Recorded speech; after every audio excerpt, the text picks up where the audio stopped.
Merci de votre fidélité à la télévision nationale. Au sommaire de ce journal, évaluation du programme Doha entre la Guinée et le système des Nations Unies. On note une progression de notre pays pour sortir de la catégorie des pays les moins avancés. L'espoir est fondé sur le projet Simandou 2040.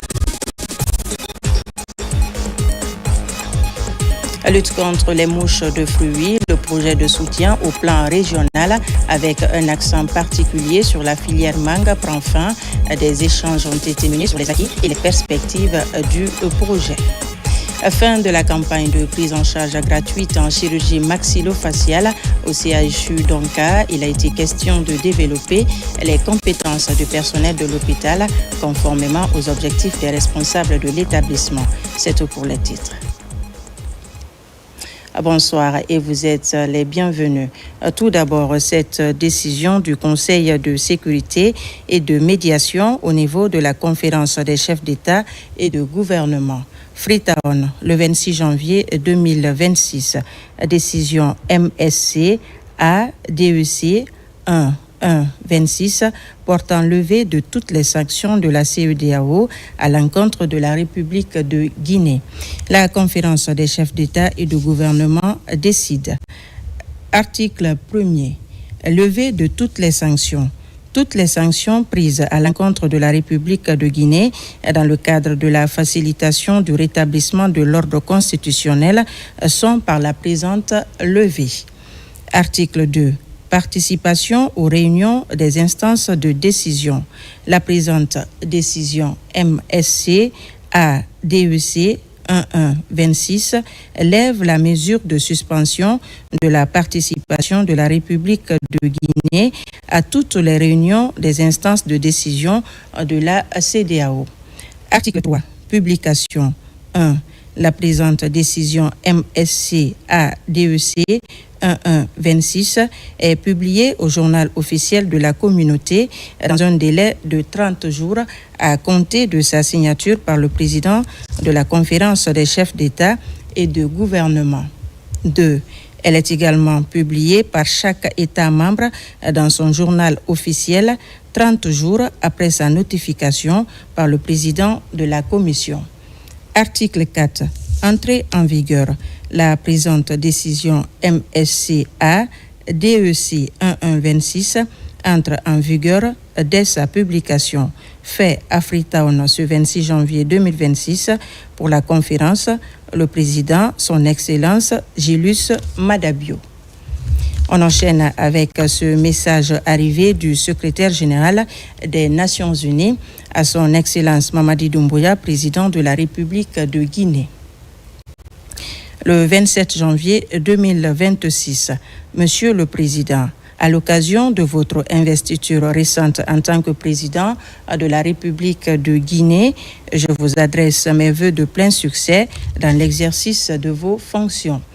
Je prends bonne note des engagements que vous avez pris lors de votre discours d'investiture, notamment en faveur de la promotion de l'unité nationale et de la cohésion sociale, ainsi qu'à l'accroissement de la participation des femmes et des jeunes à la vie publique.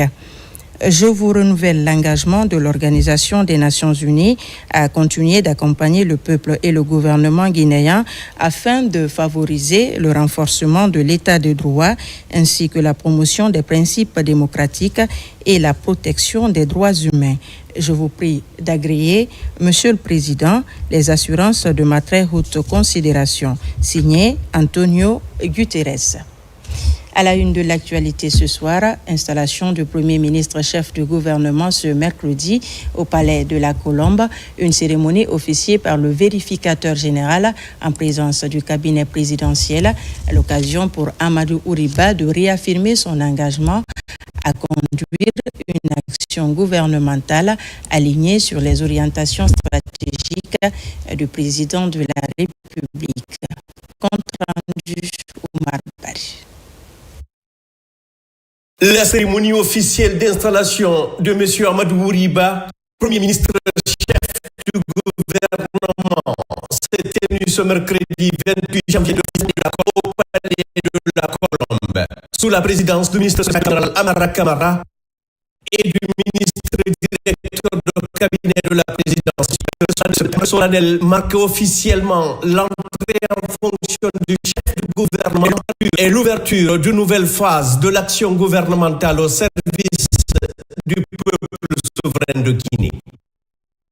La cérémonie s'est déroulée en présence de hautes personnalités, notamment le vérificateur général Dr Joseph Tognadoré, des conseillers à la présidence, du chef d'état-major général des armées, le général Ibrahima Souri Bangoura, du haut commandant de la gendarmerie nationale et directeur de la justice militaire, le général Bala Samoura, ainsi que des responsables intérimaires des départements ministériels.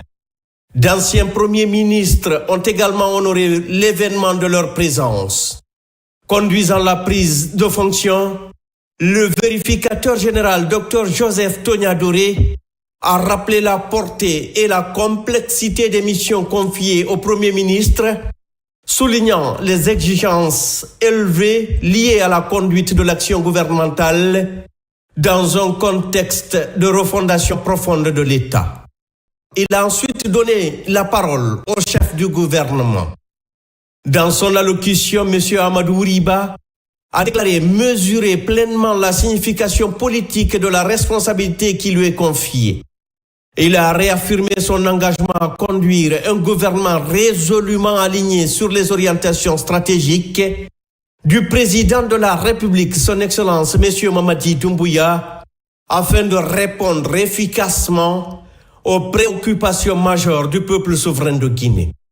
Il a insisté sur la nécessité d'une gouvernance exemplaire, fondée sur le sens élevé de la responsabilité, la redevabilité et l'efficacité de l'action publique.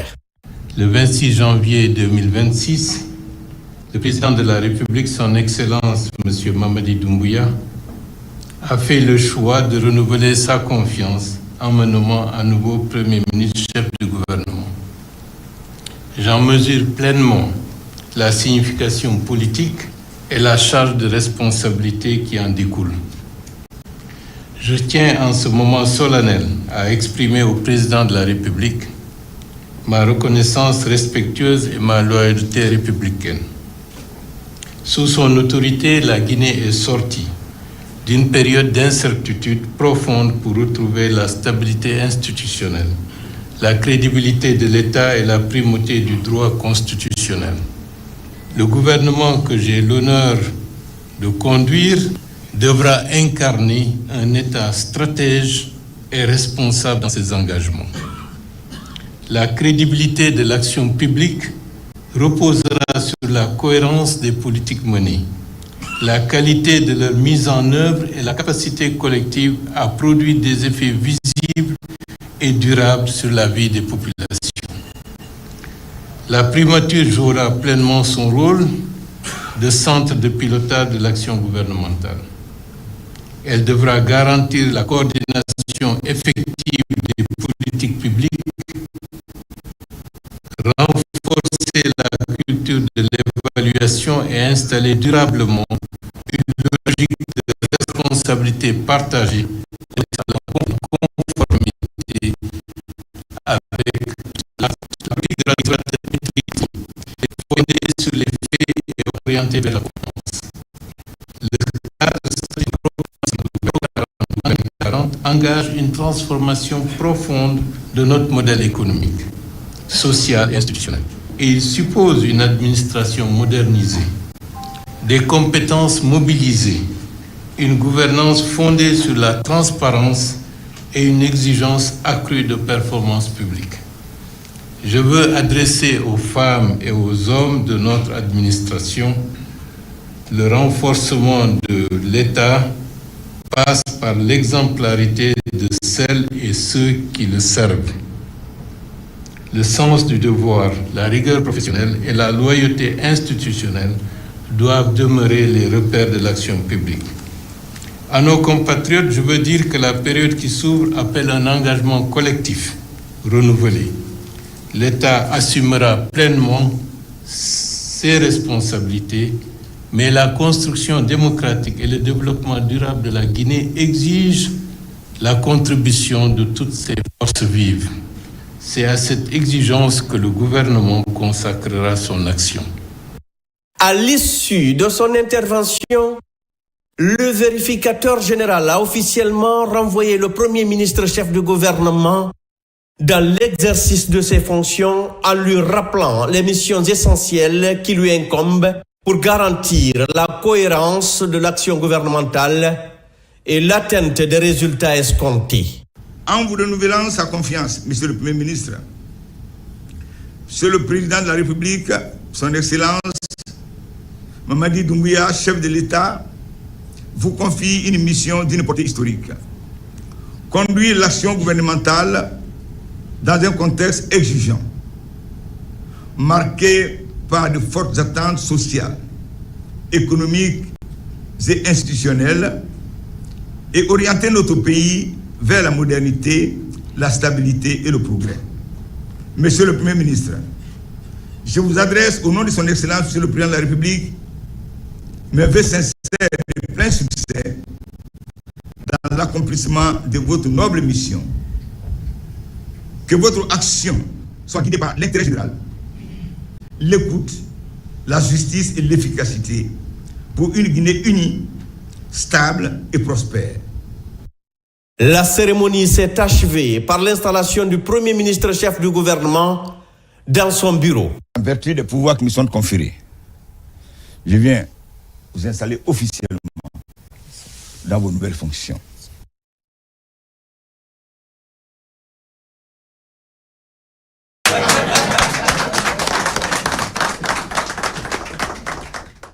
La reconduction de M. Amadou Ouriba à la primature s'inscrit dans une logique assumée de continuité politique.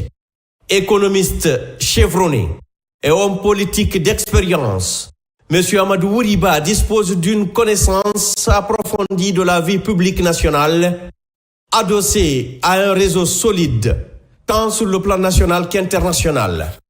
Intellectuel reconnu pour son intégrité, son patriotisme, sa lucidité et son sens de la mesure, et s'est imposé comme une figure centrale du paysage politique guinéen.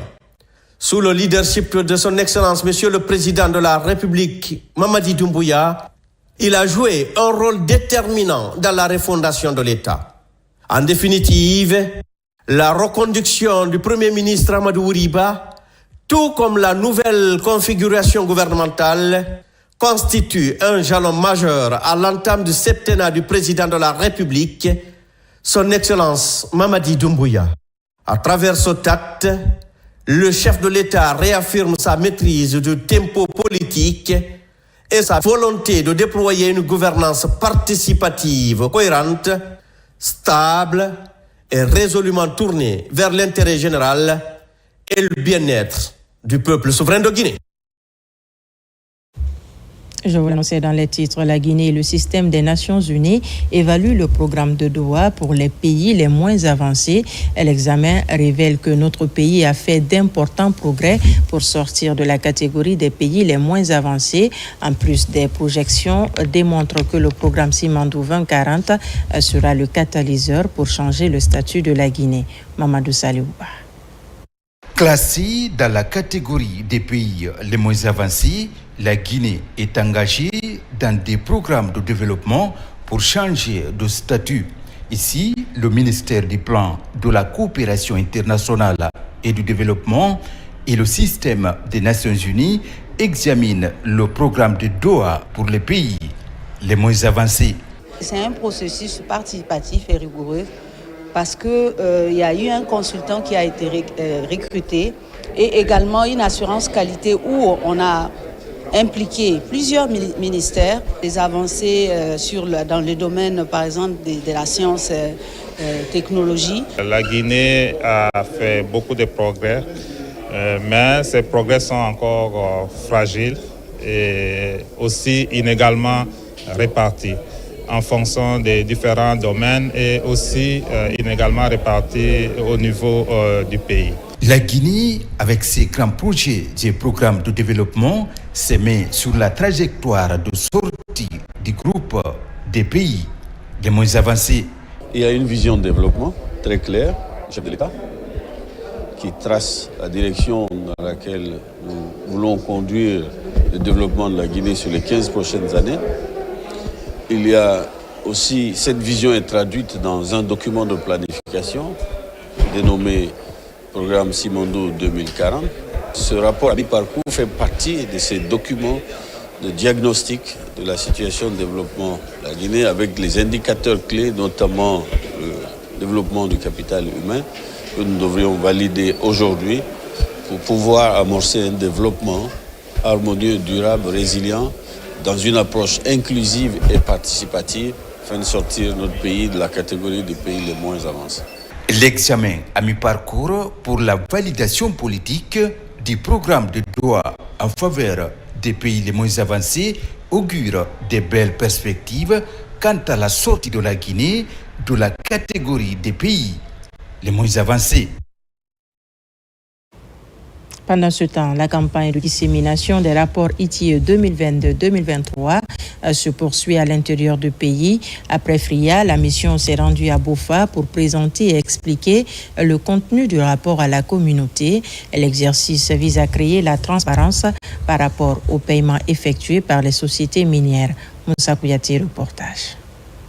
La délégation conduite par Abdoulaye Souma a présenté et expliqué le rapport devant les autorités administratives, communales et des acteurs de la société civile massivement mobilisés.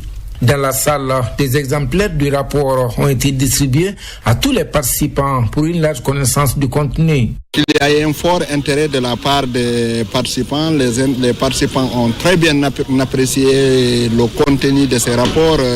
Ils se sont intéressés surtout aux revenus qui reviennent à leurs collectivités respectives. Ils ont eu à poser d'amples questions pour comprendre comment se fait le paiement et comment l'utilisation judiciaire doit se faire et quel est encore l'apport de l'ITIE par rapport à ce processus. Faire la transparence pour que ce que les zones minières donnent revienne à la communauté. En tant que maman, nos enfants qui sont dans les zones minières, nous les exhortons à faire la paix, à faire une bonne conduite. Parce que sans la paix, rien ne peut marcher. Sans la paix, les sociétés ne peuvent pas évoluer chez nous.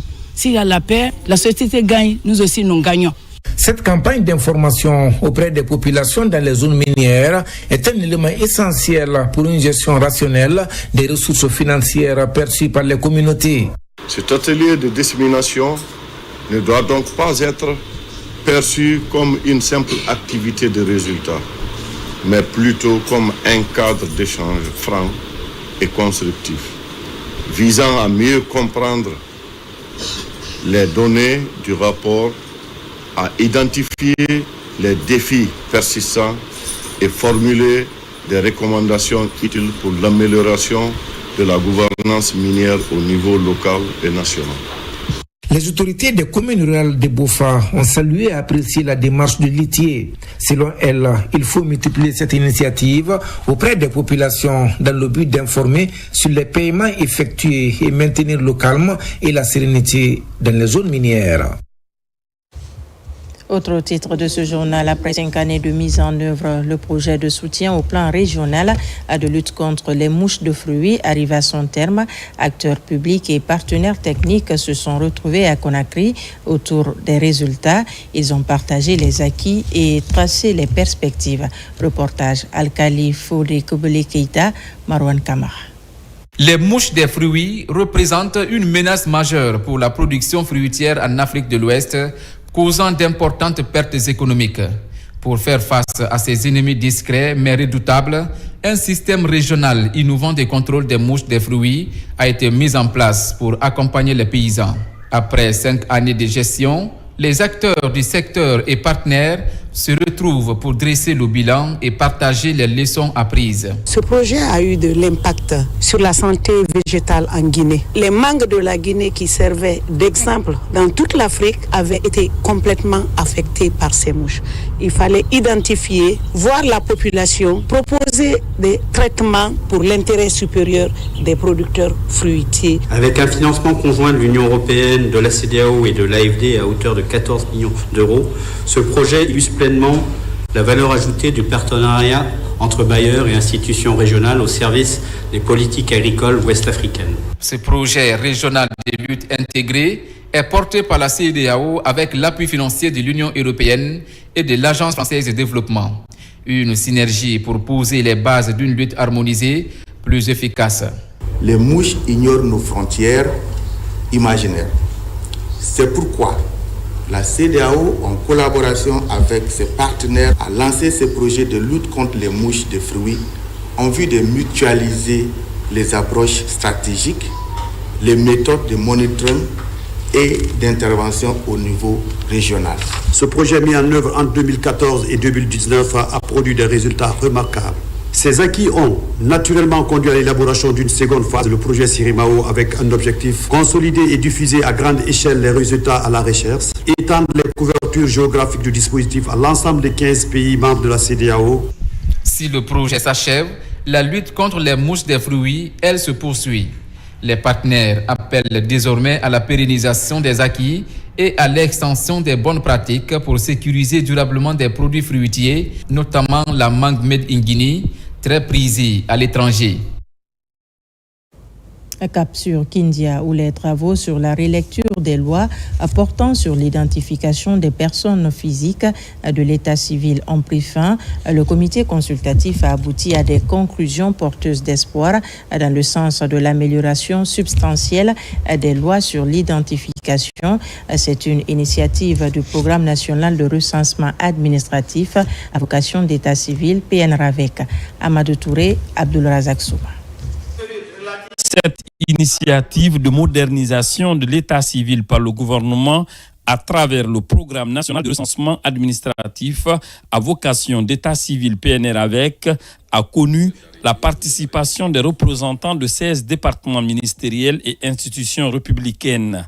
Leurs travaux ont porté sur la rélecture des lois L19 et L20 du CNT portant sur l'identification des personnes physiques et de l'état civil, dont les conclusions ont abouti à des recommandations allant dans le sens de l'actualisation du régime de l'état civil en Guinée. Cet atelier, vous remarquerez, n'avait pas pour objectif une simple lecture des textes d'application de ces deux lois. Il avait pour but surtout de partager nos expériences et d'apporter des innovations dans le but de qualifier les textes qui ont fait l'objet de notre examen collectif. Compte tenu de la pertinence des sujets à l'ordre du jour et aux intérêts attendus de ceux-ci dans le cadre de la planification des politiques publiques et de l'amélioration de la sécurité et du bien-être des personnes, des institutions ont apporté leur soutien à travers le programme de sécurité sanitaire en Afrique de l'Ouest et du Centre. Nous sortons très renforcés parce que les textes d'application là vont faire objet, n'est-ce pas, de signature par les autorités autorisées, mais aussi passer dans le journal officiel pour publication. Et après cela, nous allons procéder à la vulgarisation de ces lois pour permettre à tous les citoyens de comprendre les tenants et les aboutissants. À l'issue de ces journées de réflexion et de relecture de ces deux lois ici à Kindia, la Commission a formulé des propositions assorties de recommandations sur les deux lois qui vont être ensuite transmises et soumises à l'appréciation de la Commission des lois, de l'organe législatif, avant leur adoption. Et puis ce communiqué de la HAC relatif aux opérations de recensement des médias privés sur toute l'étendue du territoire national. La haute autorité de la communication HAC informe les fondateurs, administrateurs et directeurs de médias à tout type confondus du lancement d'une opération de recensement des organes de presse sur toute l'étendue du territoire national. La première phase de cette opération qui aura lieu du 1er au 28 février 2026 concernera les organes de presse établis dans les régions de Kindia, Boké, Labé, Mamou, Farana, Kankan et Zérekore.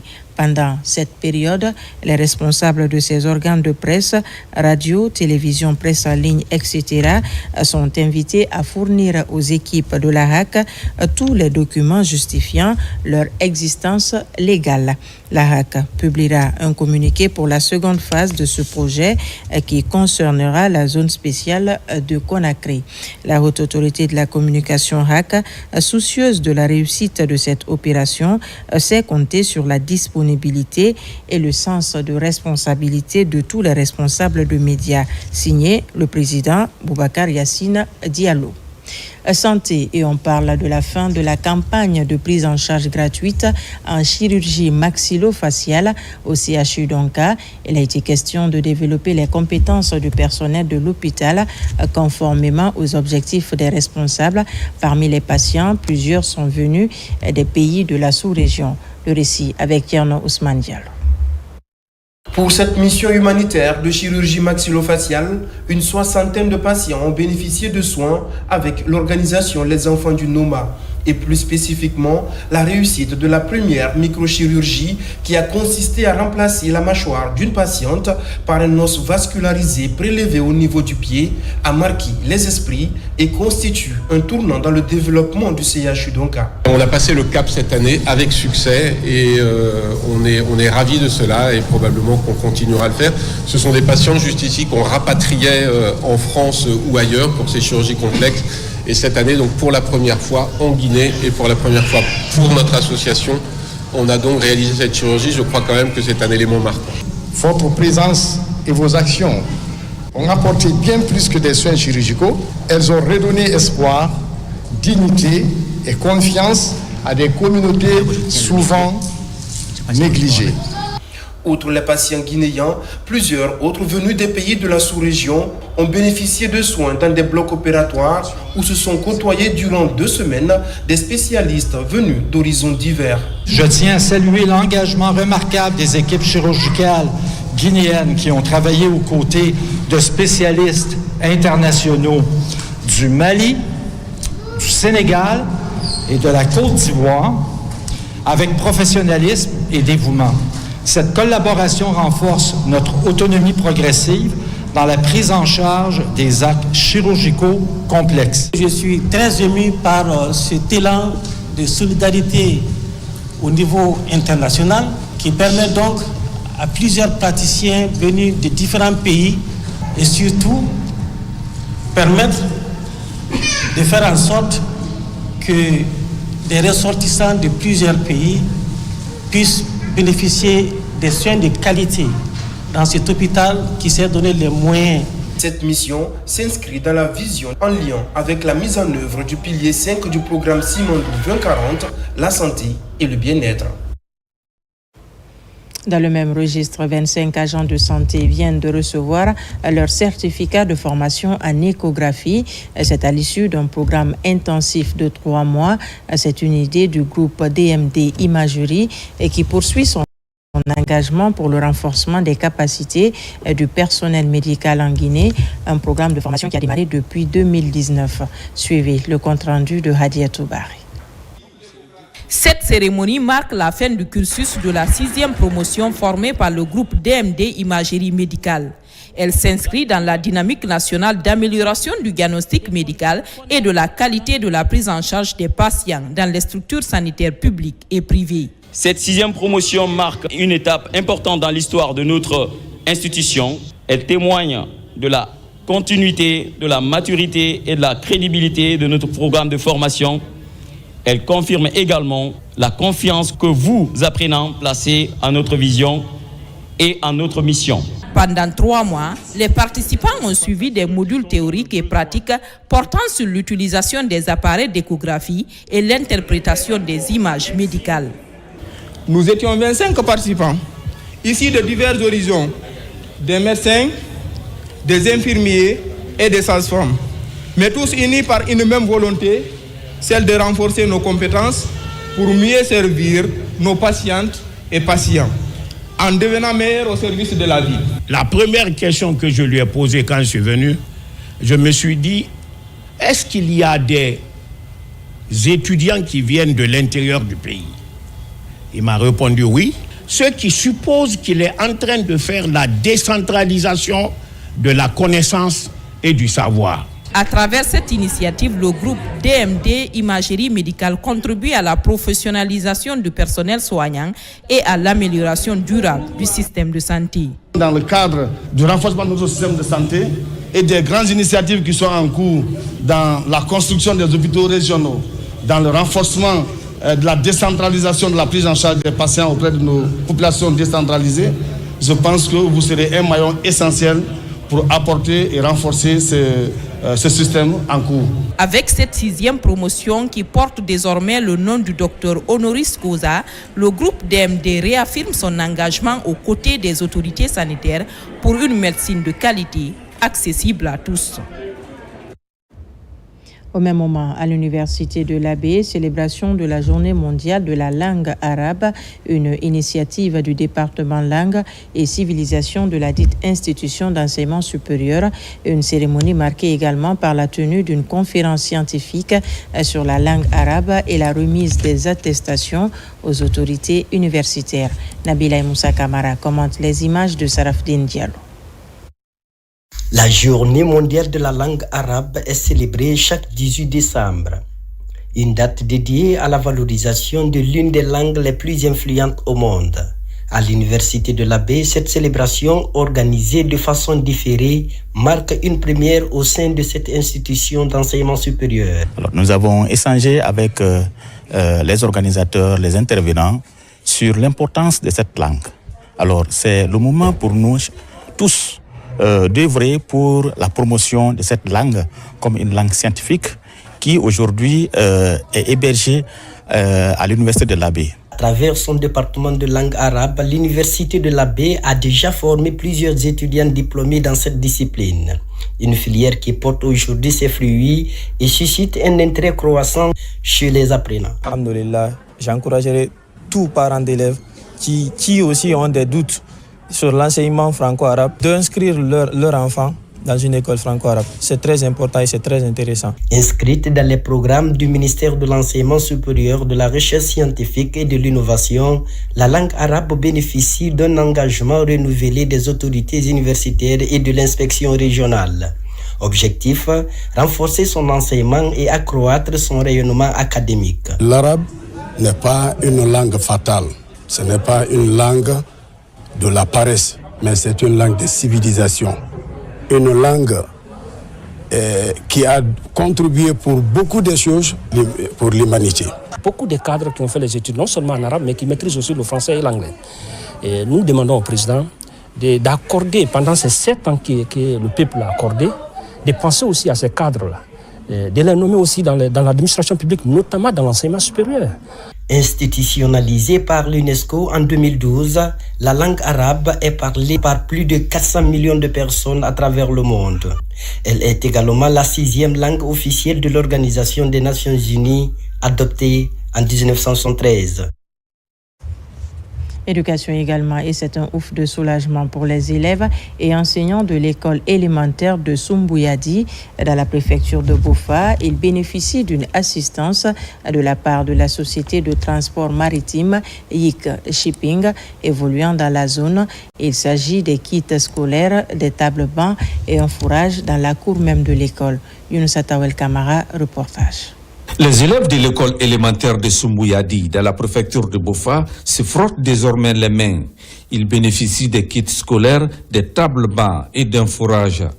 Le geste est de l'entreprise de transport maritime YIC Shipping qui opère dans la zone depuis plusieurs années. Dans le cadre de notre responsabilité sociétale des entreprises, étant donné que nous sommes une société voisine de Soumbouyadi, nous avons jugé nécessaire d'intervenir dans le secteur éducatif afin d'apporter notre coup de main pour la formation des élites de demain. En faisant le don d'un fourrage de 681 manuels scolaires, 232 tables bancs, 604 maillots sportifs, 4 ballons et plusieurs autres articles. Ce don vient au moment opportun pour encourager la scolarisation des élèves de cette zone minière est vivement salué. Avec un tel effectif, on vivait ici sans l'eau. Et le plus souvent, ça a causé du retard dans le démarrage de nos cours, parce que le matin, il faudrait que les enfants aillent très loin de l'école pour aller chercher de l'eau potable pour boire. Donc si vraiment l'eau est dans la cour de l'école, dans l'enceinte de l'école, vraiment c'est un ouf de soulagement pour nous. On avait des enfants, 4 enfants sur un même banc. Ça vraiment, si nous avons eu ces bancs-là, ça va améliorer le ratio élève-table-banc dans notre école. Ce qui m'a beaucoup marqué, c'est par rapport à ce don de forage. Je prie à ce que l'autorité, les encadreurs de l'école puissent prendre soin. Parce que donner c'est bon, mais en prendre soin encore est meilleur. Avec ce don, l'entreprise Yikfong Shipping entend respecter le contenu local avec les communautés riveraines, mais surtout encourager la scolarisation des enfants dans cette zone minière de Bofa. Parlons à présent de la réglementation du secteur de la sécurité privée avec la mise en place et la vulgarisation de nouvelles mesures liées aux taxes et aux redevances dans le domaine. Quelques représentants des sociétés privées sont venus échanger avec cet organe de régulation du secteur afin d'assainir et d'améliorer les services. Mamadou Alpha Baldé, Marie-Angélique Bangoua. Ces dernières années, de nombreuses réformes ont été observées dans le secteur de la sécurité privée, jadis peu réglementé. L'Office de régulation des agences de sécurité et de protection civile, ORSP, lance une nouvelle réglementation qui encadre désormais le paiement des taxes et redevances dans le secteur. Nul n'est censé ignorer la loi. Mais souvent, il y a certaines personnes qui font semblant d'ignorer. Et donc, lorsque ce texte-là est vulgarisé, nous devrons dire que les usagers, les acteurs et nous, ministère de la Sécurité et de la Protection civile, y compris le ministère des Finances, nous aurons le même niveau d'information. La nouvelle réglementation et l'ensemble de ses principes sont expliqués à ces structures de sécurité privée venues de tout le pays. Mais l'acte n'est applicable qu'aux acteurs. Donc il est très bien ou intéressant de convier ces acteurs et faire la restitution et la vulgarisation de ces textes-là dans l'intérêt de tous et de toutes. Je pense que la plupart des sociétés publiques, des sociétés privées ont des comptes bancaires. Donc au lieu d'aller dans leur banque et retirer de l'espèce et venir verser sur le compte, ils peuvent ordonner directement leur banque à procéder au virement. Et à défaut, le Trésor a déjà mis un dispositif en place qu'on appelle Trésor Paye. Des départements comme ceux des finances et de la sécurité sont impliqués pour favoriser une meilleure application des nouvelles mesures. Par rapport à la redevance qu'on doit payer aujourd'hui au niveau de l'ORSPCE de l'État, donc en soi, ce n'est pas une mauvaise chose parce que non seulement ça va permettre de contribuer au développement de la Guinée, mais aussi permettre à booster l'élan de l'ORSPC dans leur mission de contrôle des agences non conformes. Au-delà de la lutte contre la concurrence déloyale, la réglementation des taxes et redevances permettra à l'ORSPC d'améliorer ses capacités d'action sur le terrain et de contribuer à accroître les recettes de l'État. Et puis cet autre communiqué de la Direction nationale de la marine marchande. Le directeur national de la marine marchande informe les armateurs et propriétaires de navires qu'une mise en demeure officielle est lancée à l'encontre des navires déclarés épaves et identifiés dans les eaux guinéennes. Les propriétaires concernés disposent d'un délai de 72 heures pour se rapprocher de l'administration maritime afin de procéder à l'enlèvement de leur navire. Passé ce délai, l'administration maritime procédera à l'enlèvement aux frais exclusifs des contrevenants avec l'application des sanctions prévues par le Code maritime guinéen et la Convention internationale de Nairobi. Signé le directeur national Paul Moussa Diawara. Libération des espaces publics à Koya, des encombrants physiques sont débarrassés. L'opération est la bienvenue. Les populations saluent la démarche. Plus de détails avec notre reporter Mangué Dantoumasuba. Accompagner la refondation, accepter ses réformes et ses exigences, c'est l'esprit qui prévaut à Koya, où les citoyens déjà sensibilisés sur le bien fondé de l'opération de déguerpissement ont déjà pris le devant. L'objectif, c'est de voir la ville propre. Vous savez, l'assainissement a commencé à Conakry, l'assainissement des rues. Mais Koya, c'est la porte d'entrée de Conakry. Si Conakry est dégagé, Koya n'est pas dégagé, alors ça fait quand même une tache noire. C'est pourquoi nous avons demandé, à travers Monsieur le Président de la délégation spéciale, à tous ceux qui occupent les rues, de quitter d'eux-mêmes. Ils avaient le choix de quitter d'eux-mêmes ou de les faire dégager.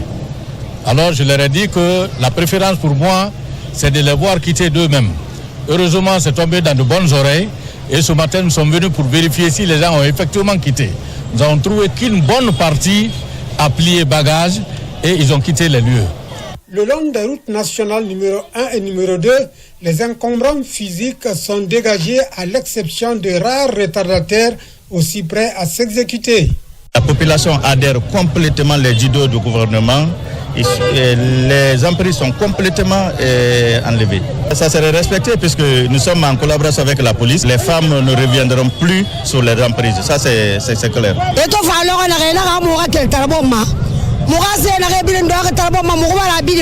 Quand ils sont venus nous informer, on a enlevé tous nos effets.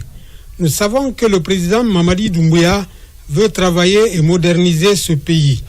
Nous sommes derrière vous, les autorités, malgré le soleil qui nous frappe. On ne peut pas s'opposer au gouvernement. Quelques heures avant la date butoir du lancement de l'opération de déguerpissement à Koya, les engins sont sur le terrain comme pour dire que l'opération de déguerpissement est la bienvenue. On sera à présent dans la sous-préfecture de Diomabana dans Sigiri. La localité était à l'honneur cette année pour accueillir le 7e rendez-vous islamique international. Il est organisé par des disciples de plusieurs érudits du pays pour formuler des prières et invocations divines en faveur de la stabilité. La tranquillité et le vivre ensemble sont au centre des engagements. Voici la correspondance de Yamokaba. Le district de Tognoulé, une autre cité spirituelle de Sigiri chargée d'histoire. Dans ce haut lieu du savoir, chaque année, un rendez-vous islamique est organisé pour réunir autour du Saint-Coran tous les fils du pays. Cette année encore, le pardon divin est imploré pour le bonheur de la République de Guinée.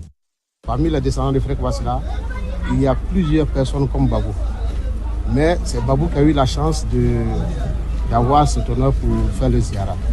Et Babou s'est occupé que de l'enseignement du Coran, de la religion. Babou s'est bien occupé de cela et il a beaucoup de disciples et beaucoup d'élèves. Et chaque année, ce sont ces élèves-là qui ont eu l'initiative de venir ici et essayer de voir comment ils pourront essayer de remercier leur maître. Et chaque année, on vient chaque fois pour assister à cette cérémonie. Et j'ai vu un mouvement qui est très important. Avec la population, je suis très satisfait. Ces retrouvailles perpétuent une longue tradition enclenchée par les promoteurs de l'islam. Parmi eux, Feu El Hadj Fodé Aminata Madissila, une figure paternelle. Dans cette localité, ces hauts faits sont rappelés pour entretenir sa mémoire. Si l'homme est pour Dieu, il fera tout pour toi. Comme Fodé Aminata Madi Babou, ses élèves se sont regroupés, plus ses descendants qui sont venus un peu partout pour rechercher la bénédiction pour son bien-être. Nous sommes très heureux aujourd'hui. Les élèves sont venus faire la lecture du Saint-Coran pour leur maître. Nous avons conclu ça à une bénédiction pour la nation. Le 7e rendez-vous islamique international a duré 3 jours. Il est à perpétuer pour que règne la fraternité entre toutes les obédiences pour défendre l'intérêt de la Guinée, un bien commun à sauvegarder. Dans le pays Konya, les religieux se mobilisent pour la paix et le développement national. Un rendez-vous spirituel a regroupé des fidèles musulmans venus des 4 coins de la Guinée et des pays voisins pour lire le Coran et sensibiliser les populations sur l'importance de vivre ensemble dans le processus de développement du pays. L'initiative est de El Hadj Cheikh Oumar Farouk Kondé, érudit de Beila. Les Échos, c'est dans ce reportage signé de notre équipe basée dans la région, Lancé Kamisoko, Mohamed Saloupaye, Mohamed Lamine Diallo. Sous un ciel chargé de piété et de ferveur, la ville de Beila est devenue en ces jours le carrefour de l'islam en Afrique de l'Ouest.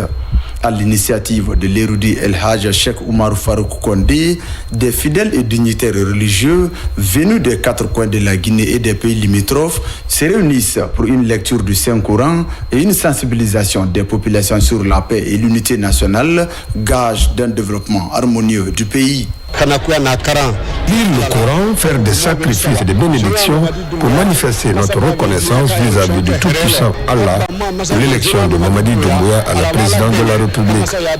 Les gens sont venus de Conakry et d'ailleurs pour prier pour la réussite de sa mission à la tête du pays. Nous, étant membres de Daoudine, nous ne voulons pas rester en marge. Il faudrait que nous avons décidé, nous tous, que cette année, le sacrifice de Rajab est honoré par le président Mamadi Doumbouya à son nom et fait beaucoup de doigts pour lui, pour que la paix règne en Guinée. Dans cet esprit de spiritualité au service du développement national, symbolise la profondeur de l'intention qui accompagne cette initiative venant des religieux. Le grand projet du président de la République qui est Simandou 2040, la base c'est chez nous ici.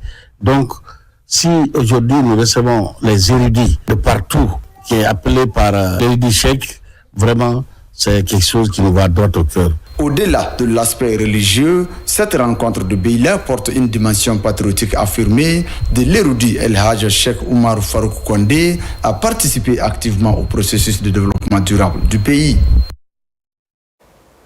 Et pour terminer, le comité exécutif de la Fédération guinéenne de football a tenu sa toute première réunion avec tous les membres complets. Le comité a passé en revue la situation de l'instance dirigeante de football en Guinée. La récente tournée de l'entraîneur du Sili national en Europe a aussi fait l'objet de débats. Images et commentaires, Mangamori Kamara, Djibril Kamara. Le premier point inscrit à l'ordre du jour est la présentation des nouveaux membres cooptés pour compléter le bureau exécutif à 13, comme stipule l'article 36 alinéa 1 des statuts de la Fédération guinéenne de football. Il a été également question d'échanger autour d'un certain nombre de sujets pour la relance du football en Guinée. C'était la rentrée des nouveaux membres du comité exécutif qui ont été cooptés conformément aux dispositions de nos statuts. Ceci s'est matérialisé par la détermination de tous ces nouveaux membres à apporter leur contribution au développement de notre football. Mais aussi, nous avons discuté d'un certain nombre de projets que nous voulons implémenter dans notre pays, notamment le projet d'implémentation de stades de proximité dans le pays et au-delà aussi le projet d'extension par la construction de tribunes amovibles pour les terrains de Mamou et de Farana aussi. Lors de cette réunion, le président de la Fédération guinéenne de football a clairement fait savoir au COMEX la portée du projet Forward qui permet aujourd'hui la réalisation de 2 terrains à gazon synthétique à Mamou et à Farana. La mission s'est très bien déroulée, tant en Espagne, en Italie, en France qu'en Belgique. De nouveaux joueurs binationaux ont été contactés et nous avons donc collecté les documents essentiels à la procédure de changement de nationalité sportive pour ces joueurs-là. Et aussi, il y a des joueurs qui sont restés réticents depuis longtemps, qui, de façon formelle, ont donné leur accord de pouvoir accompagner. Et au-delà aussi, nous avons parlé de l'unité d'hébergement des équipes nationales ici, à Nongo. Nous avons bénéficié donc du financement additionnel pour la rénovation et la restauration de l'unité d'hébergement de Nongo ici. Loin de toute position et considération, la Fédération guinéenne de football, à travers son bureau exécutif, doit ouvrir la porte à tout dialogue pour le bien du football guinéen. Les ambitions sont certes énormes, mais l'effort collégial a plus d'impact positif. Voilà qui met fin à ce journal. Merci de nous avoir reçus chez vous. L'actualité se poursuit sur notre site le www.rtgguinée.info. Je vous dis à très vite pour d'autres informations de la Guinée, notre paradis, terre de richesse et d'innovation.